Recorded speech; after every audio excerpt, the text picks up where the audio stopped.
Hey, this is John from Alloy 211. In today's video, I will be removing the trigger and trigger return spring from a Beretta Model 21A 22 caliber pocket pistol. Now, in my original evaluation video I did on this, someone requested in the comments that I maybe do a trigger return spring removal replacement video. And after thinking about it and having owned two of these where both of them broke the trigger return spring, it's probably a prudent video to do. And you know, I want to preface that with I shot both of mine a lot more than what you would ever intend to shoot a pocket pistol like this. Generally, you don't consider these to be range pistols. You don't take them out and just shoot as many rounds as you can put through them in a day, which I did with both of mine several times. So whether that's a fault of the trigger return spring or really that it's not designed for that kind of use, I'll leave that to you guys. Anyway, without further ado, let's go ahead and start taking it apart. First thing that we'll do, tip the barrel up. Got a lever right here on the side. And particularly, this is the pin that we're going to need to remove here in a bit. First, tip it up, ensure that it's not loaded. Nice thing about a tip up is you can look right down the barrel. It's not loaded. Now we'll push up on the front of the slide, like so, cocking, let's go ahead and take the safety off, cock the hammer back, push up on the slide, pull it forward. It just has two small little slots that rides in there. Okay, go ahead and set the slide off to the side. Now we will remove the grip panels. That's our next step, using an appropriately sized screwdriver. And you want to be careful with these. They can be tight, so you definitely don't want to mar them. You don't want to have to buy new grip panel screws. There are two on each side.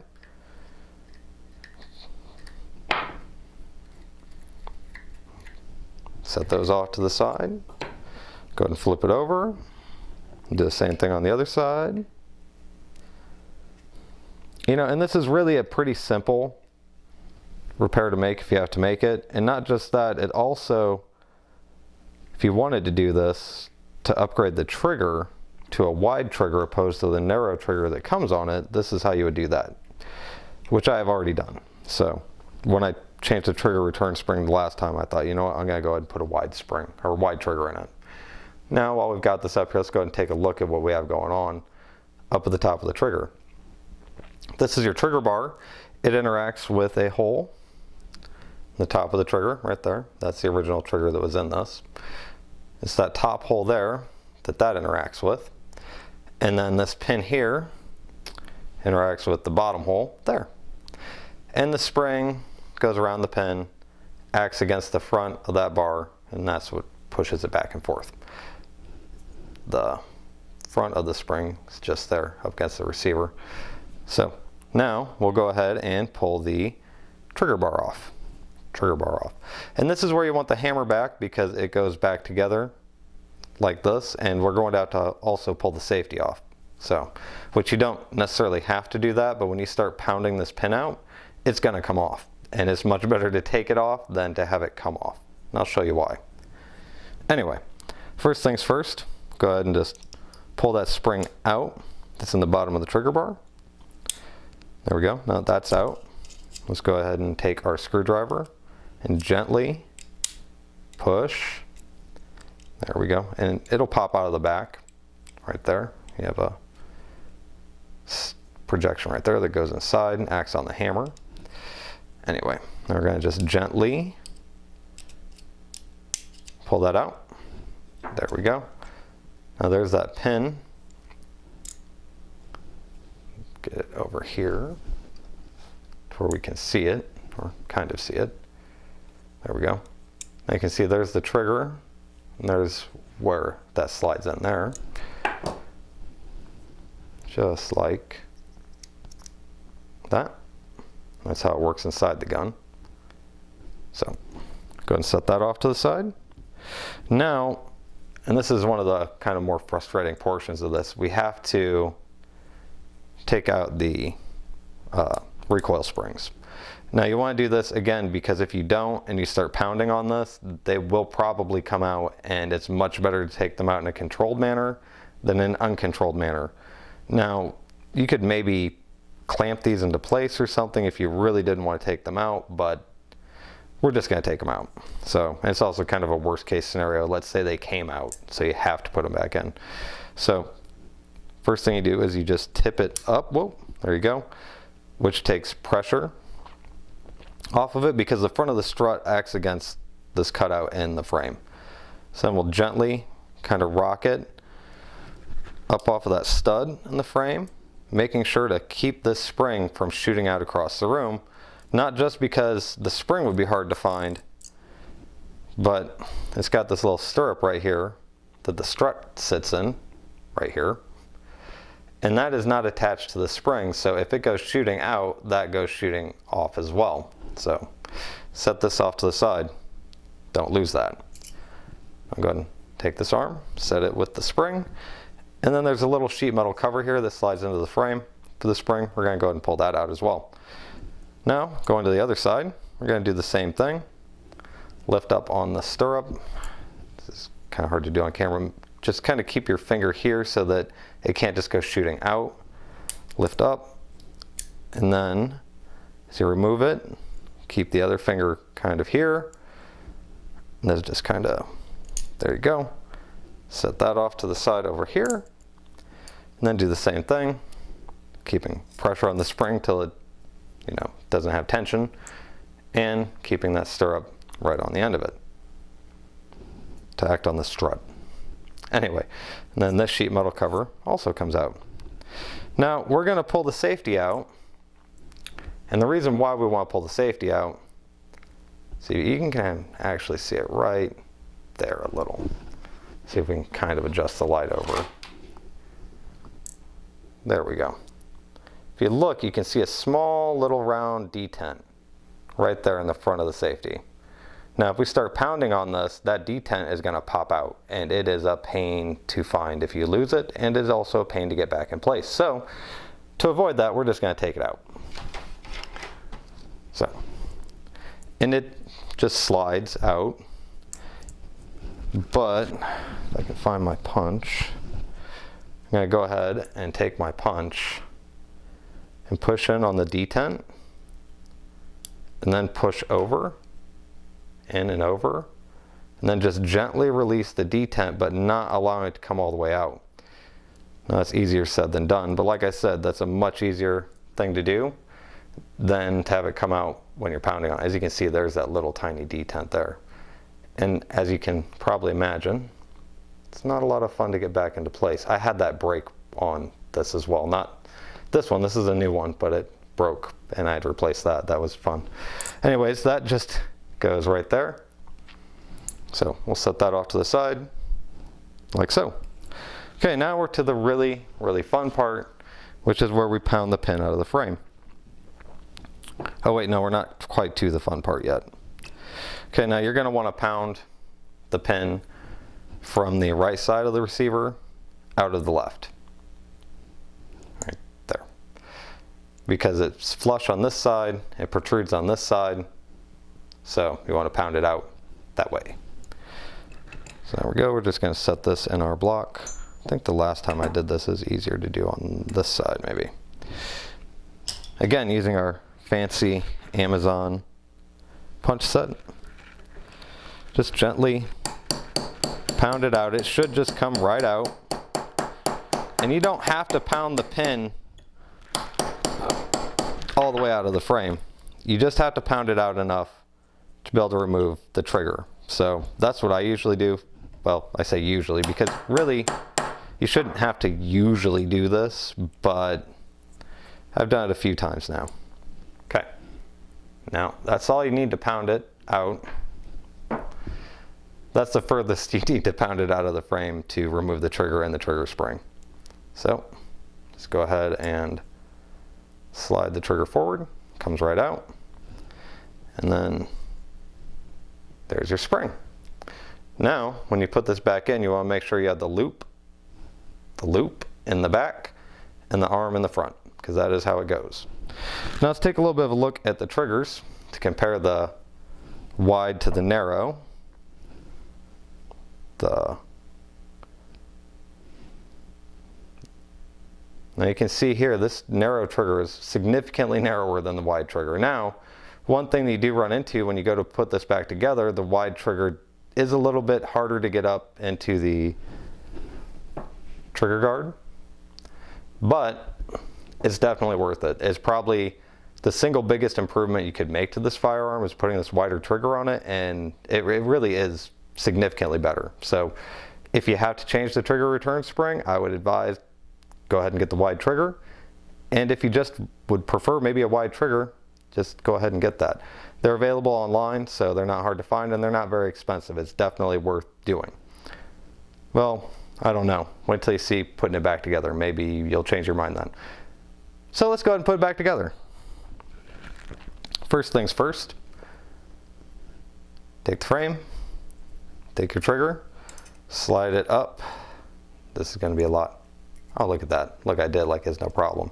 Sometimes you can run into some issues. You want to kind of run it like that. You want to make sure, because if you look, the trigger guard can change shape depending on where the barrel's at.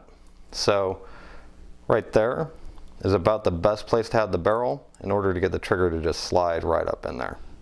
So about like that. Okay, there's step one. Now I'm going to go ahead and take a punch and get that lined up with the hole.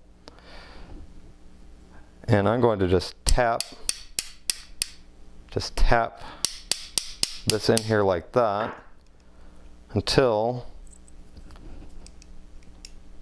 I have it far enough. Now, see there, I actually got it out of alignment with the pin, so that's always fun. Okay, try to do this again.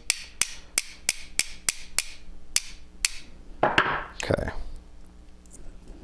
there we go. Now use the punch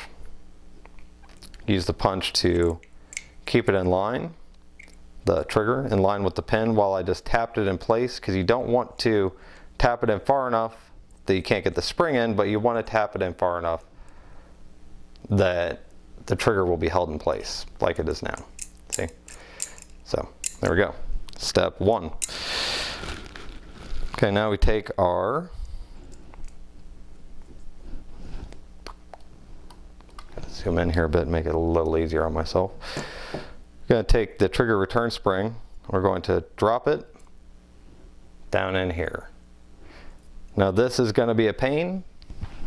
It generally always is. So you get to see me fumble around with this for a few moments. Okay, go ahead and drop that down in again, making sure the hook is in the back. Hook is in the back. And tick-tock is nowhere to be found. Okay, now as you can see when I did that, it just kind of wanted to drop right in front of the trigger. Going to use this punch to kind of push it back into place where it belongs, which is tedious to say the least. And you can try to get the punch in the side. You can see I do that there, but now that's just pushing it forward. So you may have to take the spring out, reposition it a few times. It kind of helps if you drop it like I did there towards the back first and then push it forward gently until you get it lined up with it. Oh, I think that did it. Okay, now kind of same procedure as I did before. Got the punch holding the spring in place. I'll pull it back here so I can see it a little better to make sure I do. Yep. Got the punch holding the spring in place. And now I'm going to just tap this down in. Now I will put it on the block, but I want to wait until I know that I am good through the spring. And I am. I'm good through the spring. Try to get up here to where you can see a little better. Well, it's going to be kind of hard to see down in there anyway, but the pin is through the spring. Now I just need to pound the pin the rest of the way through, which we'll do on the block, which, well, not through. You want it to just be flush. Okay. You want to, like I said, you just want it to be flush through the other side.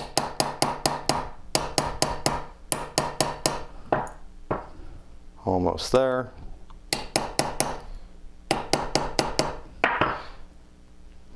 Almost there. Not quite. Oh, there we go. Yep.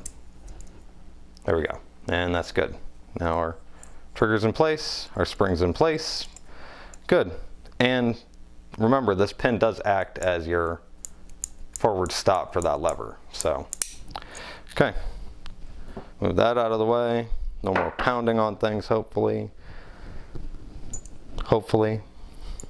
Now, we'll go ahead and put our safety back in. Be the first thing we put back in. Go ahead and slide that right into there. Push it down. This hook engages here, and your detent works against this stud right here. So we'll get that down into place. Well, down into place like that, where the detent is just below that stud. Then we'll hold it, then we'll take a punch. We'll go ahead and push the detent in like that, then just slides right into place. Then just click it up. That way it'll stay into place if it's clicked up like that, clicked into the safe mode. Now, go ahead and put our recoil springs back into place, which this is a pain in the butt, I'm not gonna lie. Go ahead and put your sheet metal covers back on, put your spring in with the stirrup situated like that so it can receive the arm, the strut. Now, kind of push your strut into there, and then push down. Like I said, this is not a lot of fun. Push it onto the stud, and then pull it back into place. Now, I made that look a lot easier than it normally is, so don't get frustrated. You can get it into place. It's just not really that easy. Let's go ahead and do this side. Maybe this side will show us how not easy that is. Okay, again, sheet metal cover, just has two little flanges, fit right in here.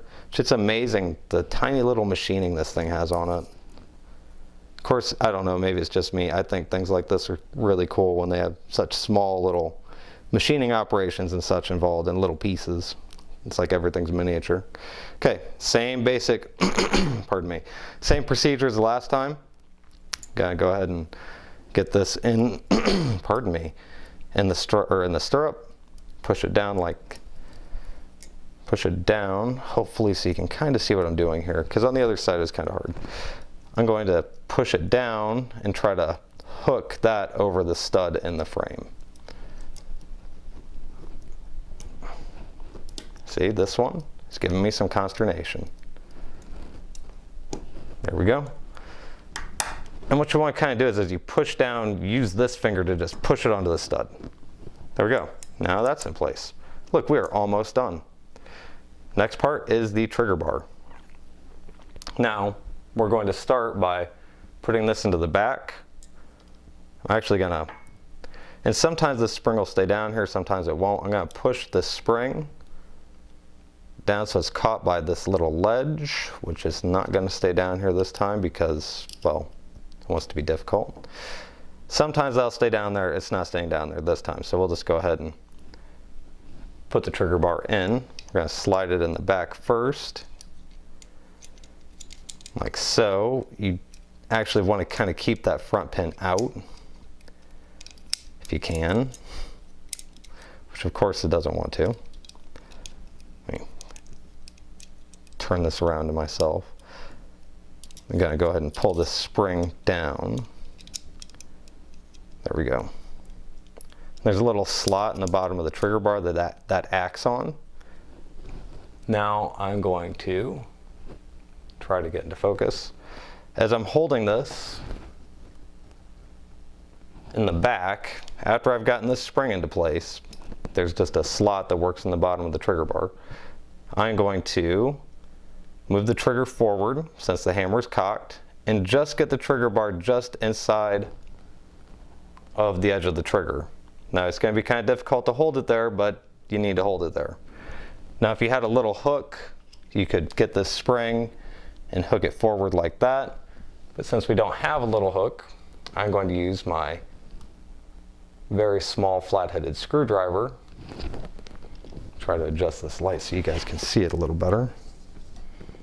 Or just make it really shaded. There you go. Okay. It's probably the best I'm going to get that. Anyway, take our little screwdriver, get it underneath the spring, push it forward, and then push, oh, maybe, no. Oh, talk about timing. Okay, try that again. Get that right in there. Okay, now I'm going to take and get this trigger return spring, push it forward, maybe.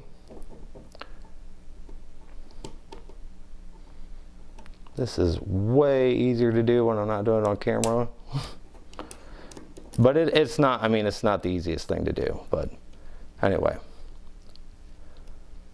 Push the trigger spring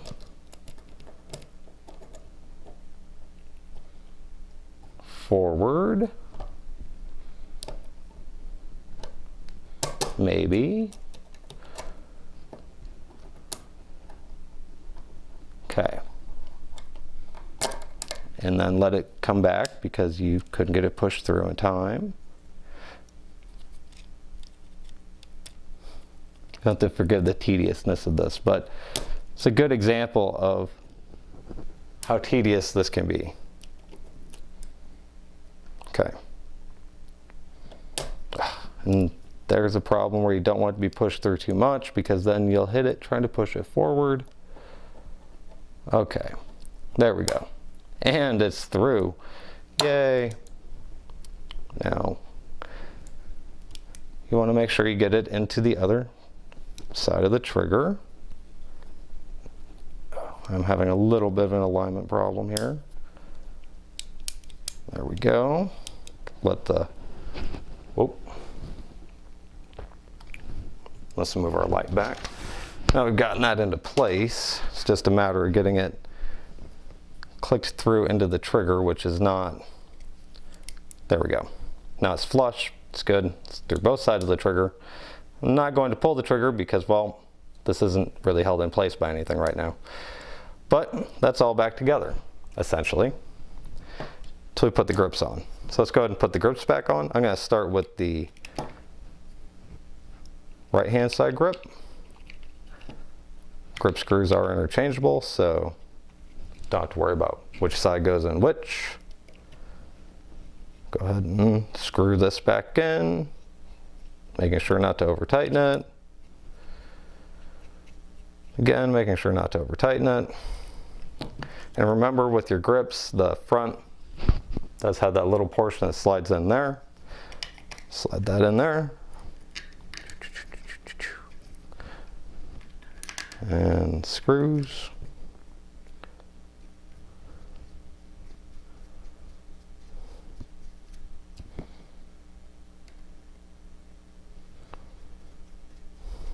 And screws. And God, that's boring. And go ahead and cock your hammer back. Tip your slide up, just back portion of it underneath the rails. Slip it forward, click it down. Barrel clicks down. It's back together. There we go. All reassembled. And just so we're not dry firing it, go ahead and slide an empty casing in there. Ensure that it works. It does work. Now, something you may have happen with your Beretta 21 is a round sticks in the chamber. And then you have to kind of pop it out with your knife. And then it just drops right out. Or you can take a small wooden stick or something, stick down the barrel and pop the thing out. If you don't have a knife, if you don't carry a knife. So anyway, there it is, taken apart, put back together. It's not a hard job to do, and it is definitely worth changing out this narrow trigger for this wide trigger. So if nothing else, whether you need to change that spring or not, the wide trigger is worth it. Also, when I order springs, when I ordered my springs for this, I ordered a few of them just because, hey, it's already broken on 2 different firearms, so it's probably going to break again. So if you do this, or you do have a broken one, I would suggest ordering maybe 2 or 3 springs. They're not that expensive and they are available. So if you liked the video, I'd really appreciate a like. If you watch some of my other videos and you enjoy those too, I'd really appreciate it if you subscribe. So thanks and have a great day.